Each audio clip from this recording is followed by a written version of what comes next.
Bien-aimés frères et sœurs, vous connaîtrez la vérité et la vérité vous affranchira. Ça, c'est pas moi qui le dis, c'est la Bible qui le dit. Mais moi, je vous dis mieux.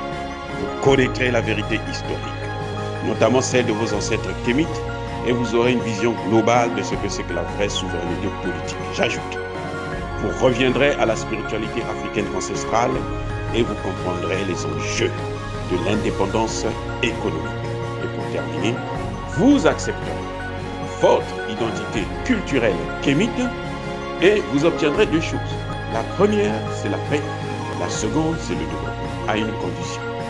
L'unité de toute l'Afrique noire, l'unité de tous les Noirs du monde entier. Otep à tous, bienvenue sur la chaîne des panafricanistes par essence, par conviction et par excellence. Celle des citoyens kémites par nécessité et obligation de combat. Nous sommes une chaîne qui n'est guidée que par nos ancêtres et rien que par les ancêtres qui appartiennent à l'égrégore du monde noir. Par conséquent, nous ne croyons en aucun Dieu venu de l'étranger.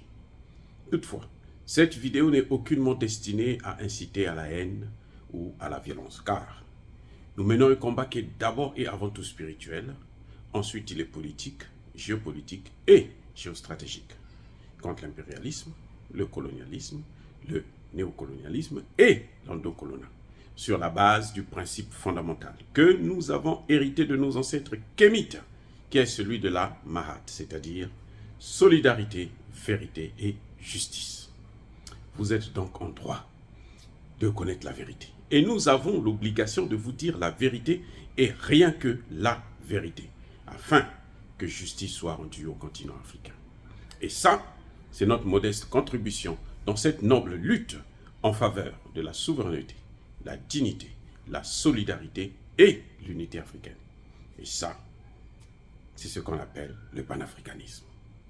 Bien-aimés frères et sœurs, nous allons vous parler de la plainte du gouvernement malien contre la France au Conseil de sécurité. Le Mali est un État ordinaire. La France, c'est un membre permanent du Conseil de sécurité. Donc, elle a le droit de veto. Elle peut paralyser le système des Nations Unies. Aujourd'hui, la France est au banc des accusés. Eh oui, bien-aimés frères et sœurs. Mais, est-ce que cette plainte peut aboutir à quelque chose? En fait, à pas grand-chose. Il ne faut pas se leurrer. Parce que les Nations Unies, c'est le bras armé, c'est, vous savez, la création des Occidentaux. Nous ne sommes pas représentés. Nous avons 3 pays qui siègent, ce qu'on appelle les A3, mais qui sont là pour assister comme des spectateurs, des observateurs du fonctionnement de l'Organisation des Nations Unies. Ils ne prennent aucune décision puisque le pen holder, celui qui rédige toutes les résolutions qui concernent l'Afrique, c'est la France. La résolution ou les résolutions qui ont mis en place la mission des Nations Unies au Mali, au Centrafrique, en RDC, ce sont les Français qui ont préparé ça. Et aujourd'hui, on se rend compte que, mais ce sont des criminels, ce sont des terroristes. Un État terroriste au Conseil de sécurité, c'est grave. Eh oui. Vous voyez, les Français n'arrivent pas à répondre. Ils vous disent, ils vous prennent ils veulent passer par l'émotion. Or, vous n'avez pas du souci des 59 soldats français qui sont morts au Sahel. Ils ne sont pas morts pour nous. Ils sont morts pour ce que vous êtes en train de faire, le pompier pyromane. Le Sahel, la crise du Sahel, c'est la France. Avec ses alliés, bien entendu. Mais c'est la France qui tenait mordicus, qu'il faut détruire la Libye, il faut tuer Kadhafi. Nicolas Sarkozy est encore vivant. Il n'a jamais été jugé ni inquiété. Bernard-Henri Lévy est encore là. Il n'a jamais été jugé ni inquiété. C'était le cerveau penseur du crime organisé par les pays de l'OTAN et notamment par la France. Mais non, tout est connu. La France veut se fier, se baser sur le fait qu'elle a perdu quelques soldats. Je vous ai déjà dit, les États-Unis en 8 ans au Vietnam ont perdu plus de 180 000 militaires. La France en 9 ans a perdu 59. La France vous dit on a tué 40 chefs terroristes. Parmi les 40, on n'en a jamais vu. On n'a jamais vu les cadavres. Et le terrorisme ne cesse de s'aggraver, la situation ne cesse de envahir pratiquement tout le Sahel.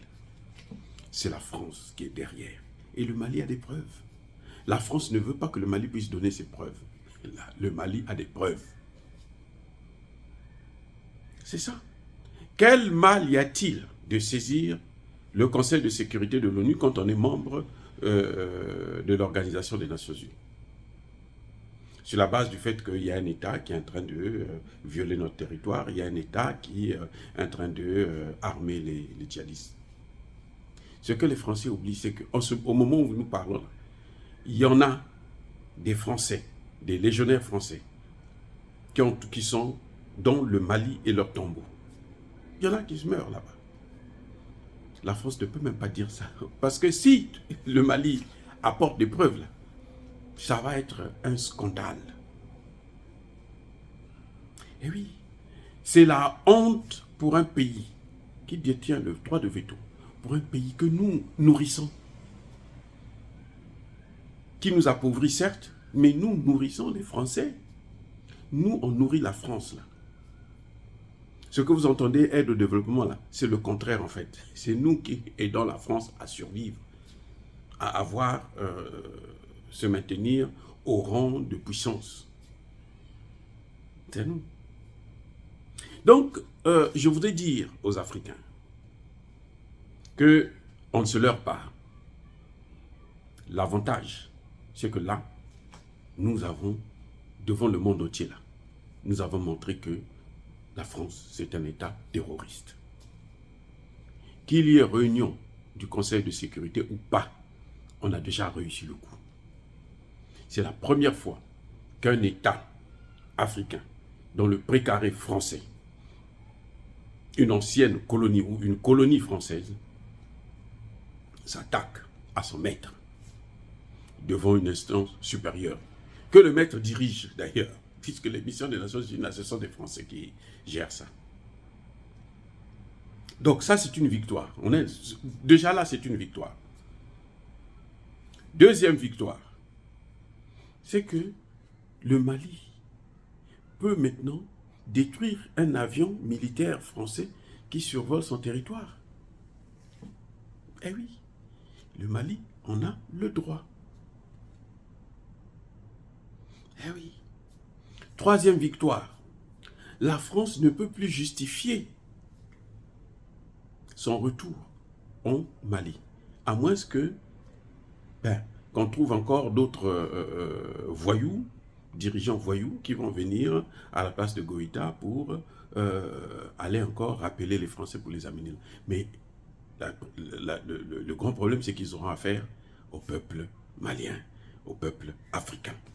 Comme d'ailleurs, on le voit au Sénégal, en Côte d'Ivoire, au Niger, au Burkina, partout, dans le précaré français, les populations là ne veulent plus entendre parler de la France. Même au Congo démocratique, on n'en veut plus. Au Congo démocratique, là, on n'en veut plus. Donc, voyez-vous, c'est un grand avantage. Nous saluons le courage du gouvernement malien, et notamment du ministre des Affaires étrangères, Abdoulaye Diop, d'avoir diligenté cette procédure. Nous saluons cela, c'est vraiment, il nous a honorés, il nous a rendu service, il nous a donné de la valeur, il nous a donné de l'importance. On peut maintenant dire que nous aussi, nous pouvons revendiquer une souveraineté. Parce que le fait de porter plainte, c'est un acte de souveraineté.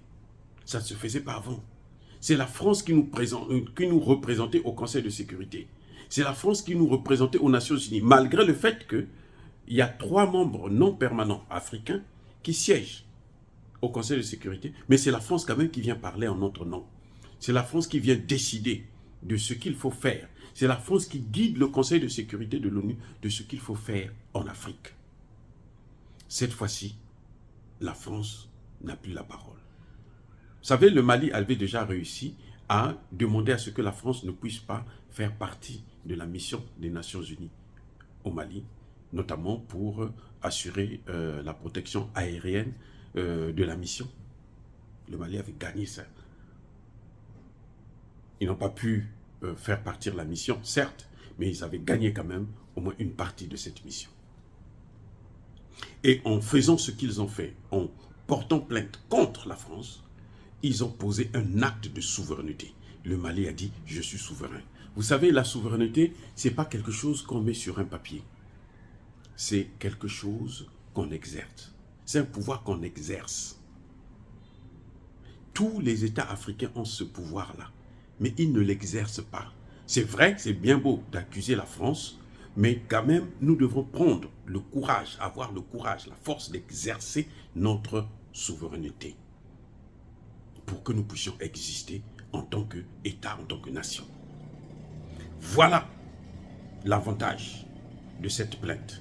Voilà ce que nous attendons. Nous avons déjà gagné, nous avons déjà eu ce que nous attendions. Le Mali a affirmé sa souveraineté au niveau international. Le Mali a affirmé sa souveraineté militaire, sécuritaire. Maintenant, nous attendons la souveraineté financière. Et ça, je suis sûr que ça va arriver. Maintenant, nous attendons aussi la souveraineté territoriale pour que les forces, les casques bleus puissent quitter aussi le territoire malien. C'est ça notre prochain défi, ou ce sont ceux-là, les défis que nous avons à relever dans les jours, les semaines ou les mois qui suivent. Pour que l'année prochaine, que cette mission-là puisse disparaître du Mali. Dire cela, c'est inciter à la haine ou à la violence, non. Il y a bas colère, il y a malheur. En tout cas, nous avons gagné. Le fait d'avoir porté la plainte, l'Afrique a gagné, le Mali est vainqueur de cette guerre entre la France et le Mali. Parce que la France aujourd'hui a peur, elle a peur que le Mali puisse donner les preuves au niveau du Conseil de sécurité. Mais ces preuves-là, même si le Mali, il n'y a pas eu réunion, nous les avons déjà, nous les connaissons. Je vous ai dit, il y a beaucoup de Français qui meurent parmi ces djihadistes-là. Beaucoup de Français. Et ça, Emmanuel Macron devrait se justifier de ce deuil qu'il est en train de imposer aux familles françaises. Pour l'instant, soyez bénis par le Dieu de Kémit, j'ai dit et j'assume.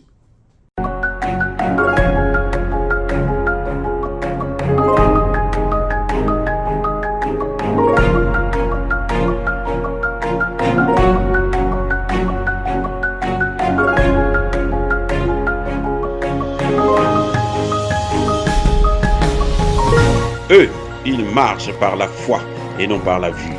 Mais moi, je vous conseille vivement de marcher par la connaissance scientifique et historique, notamment celle de nos ancêtres kémites, par les 5 sens et par l'intelligence. À vous, à Pierre.